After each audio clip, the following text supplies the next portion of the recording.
Break के बाद एक बार फिर से आपका स्वागत है। चलिए रुक करते हैं खबरों की तरफ। प्रधानमंत्री नरेंद्र मोदी ने आज उत्तर प्रदेश के छोटे दुकानदारों और रोजगार करने वालों को बड़ा तोहफा दिया।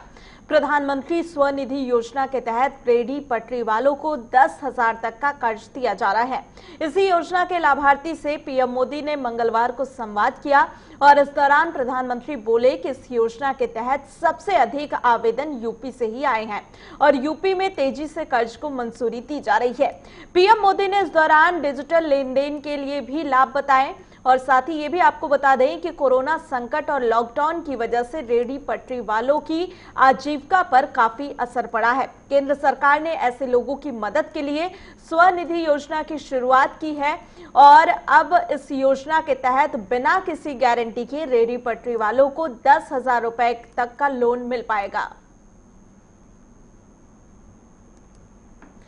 सेना के शीर्ष कमांडर की 4 दिवसीय कॉन्फ्रेंस चल रही है। पहले दिन 13 लाख की ताकत वाले बल में मानव संसाधन प्रबंधन संबंधित मुद्दों पर व्यापक चर्चा हुई, जिसके बाद आज कमांडर पूर्वी लद्दाख समेत चीन से लगती वास्तविक नियंत्रण रेखा पर अन्य संवेदनशील इलाकों में देश की युद्धक तैयारियों की समग्र समीक्षा की जा सकती है।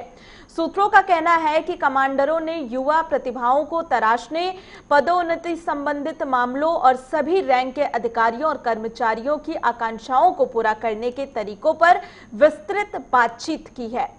सेना दिवस और प्रादेशिक सेना दिवस परेड को बंद करना या कम करने पर भी चर्चा होगी और इसी बीच आज रक्षा मंत्री राजनाथ सिंह, सीडीएस जनरल विपिन रावत, नौसेना प्रमुख एडमिरल करमबीर सिंह और air chief marshal RKS Bhadauria मंगलवार को कमांडरों को संबोधित करेंगे। बिहार विधानसभा चुनाव में सियासी घमासान अब तेज होता जा रहा है और अब इस बात का एहसास भारतीय जनता पार्टी को हो चला है कि चुनाव में नीतीश कुमार के खिलाफ एंटी इनकम्बेंसी हावी है। नीतीश कुमार के खिलाफ एंटी इनकम्बेंसी को देखते हुए दोनों पार्टियों ने विधानसभा स्तर पर कोऑर्डिनेशन के लिए अपने अपने कार्यकर्ताओं की समन्वय समिति बनाई, जिसमें एक जेडीयू का कार्यकर्ता और एक बीजेपी का कार्यकर्ता होगा। इस समिति का काम है कि चाहे बीजेपी का उम्मीदवार हो या फिर जेडीयू का उम्मीदवार, समन्वय समिति विधानसभा में आने वाले प्रत्येक मंडल स्तर पर दोनों पार्टियों के कार्यकर्ताओं के साथ साझा बैठक करेगी, जिसमें कार्यकर्ताओं के बीच में अगर कोई मतभेद है तो उसे दूर किया जा सके। ये समन्वय समिति अगर बीजेपी का उम्मीदवार है तो जेडीयू कार्यकर्ता से किसी क्षेत्र में सहायता चाहिए, कहां पर जेडीयू के कार्यकर्ता फोकस करना चाहिए, इस पर काम करेगी। भारत में कोरोना वायरस के दैनिक मामलों में लगातार गिरावट दर्ज की जा रही है। आज सामने आए संक्रमण के नए मामलों में हाल के समय की सबसे कम गिरावट दर्ज की गई। केंद्रीय स्वास्थ्य एवं परिवार कल्याण मंत्रालय के आंकड़ों के अनुसार पिछले 24 घंटे में कोरोना वायरस के 36,469 नए मामले सामने आए। वहीं इस दौरान 488 लोगों की मौत भी हुई।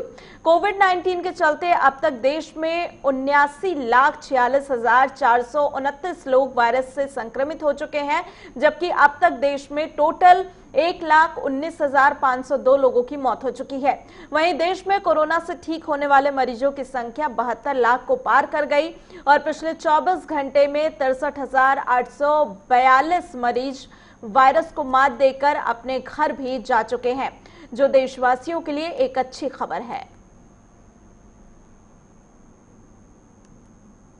हर एक दिन के साथ राजधानी दिल्ली की हवा में बढ़ रहे प्रदूषण के साथ साथ सरकार की टेंशन भी बढ़ती दिखाई दे रही है। आज सुबह दिल्ली की वायु गुणवत्ता बहुत खराब श्रेणी में दर्ज की गई और वहीं पड़ोसी राज्यों में पराली जलाए जाने से वायु प्रदूषण के और भी बढ़ने की आशंका है। दिल्ली पॉल्यूशन कंट्रोल कमेटी की ओर से दी गई जानकारी के मुताबिक दिल्ली में अधिकतम वायु गुणवत्ता सूचकांक 377 दर्ज किया गया। वहीं रोहड़ी में AQI 343, आरके पुरम में 329, आनंद विहार में 377 और मुंडका में 363 दर्ज किया गया। इसके साथ ही सोमवार को औसत AQI 343 और रविवार को 349 दर्ज किया गया था।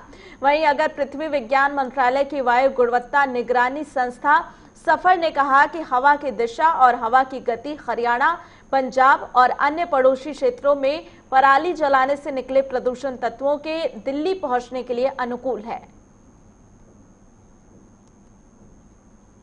रामनगरी अयोध्या में भव्य राम मंदिर निर्माण का काम शुरू हो गया। ऐसे में अयोध्या को स्मार्ट सिटी बनाने का काम भी जोरों पर है। साथ ही उत्तर प्रदेश सरकार की ओर से अयोध्या को पर्यटन स्थल भी बनाया जा रहा है।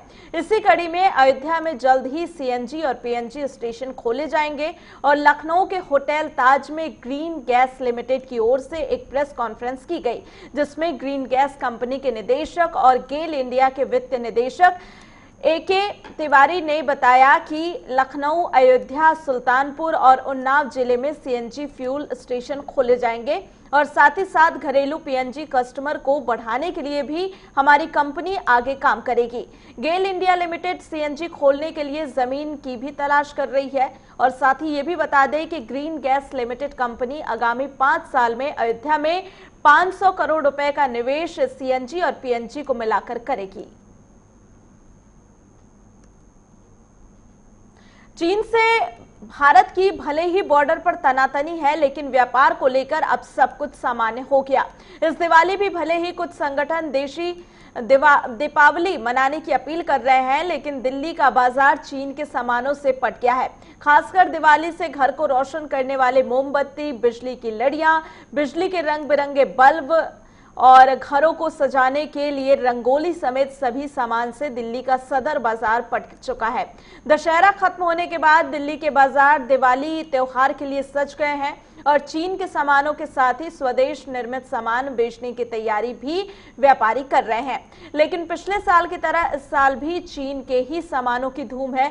स्वदेशी लाइट बिक भी रही है तो सिर्फ पैकेजिंग ही स्वदेशी है, अंदर का माल चीन का ही है। और पिछले साल के बचे चीन के झालर, लाइट, सजावटी सामान की बिक्री भी जमकर हो रही है।